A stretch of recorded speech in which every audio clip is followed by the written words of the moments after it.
The words we just heard were penned at a time of oppression, open rebellion, deeply split civil factions, a time of martyrdom, a time when the whole world seemed to be coming apart in serious need of wholeness, a world looking very much like our own.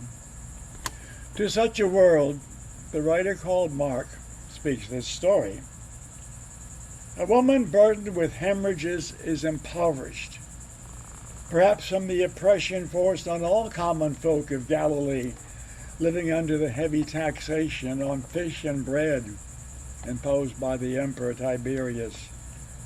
Or perhaps the bleeding woman is impoverished simply because she has run out of payments to physicians and desperately payments to miracle workers who only prolonged her agony of 12 years. She has heard of this teacher, Jesus, and is impressed by what she hears about him. Hesitating, but anxiously hopeful, she edges through a large crowd, approaching Jesus from behind, stretching to touch his garments in the trust that a bit of the aura from such a prophet might help her.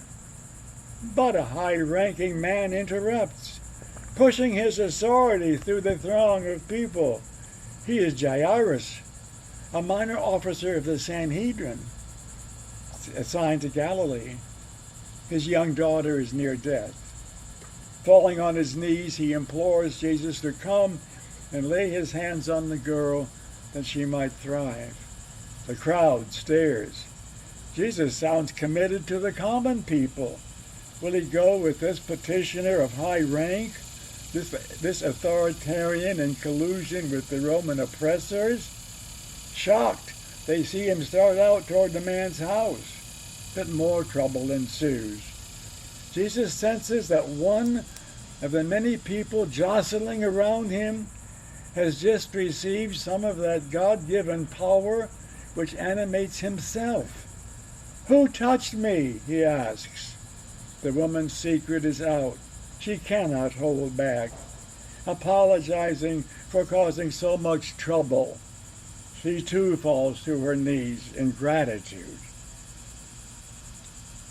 How does Jesus respond?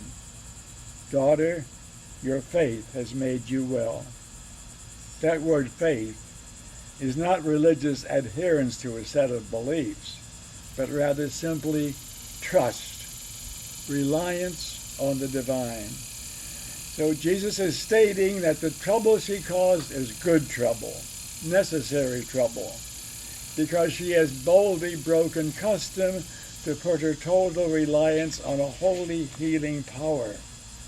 In the middle of this ongoing drama, someone arrives from Jairus' home announcing, "Don't trouble the teacher, your daughter is already dead."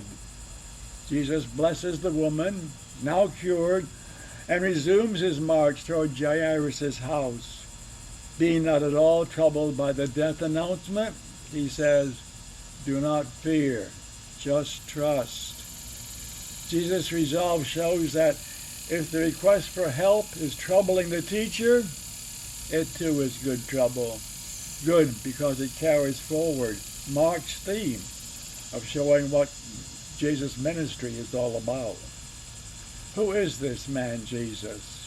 Certainly not your itinerant magician or miracle worker.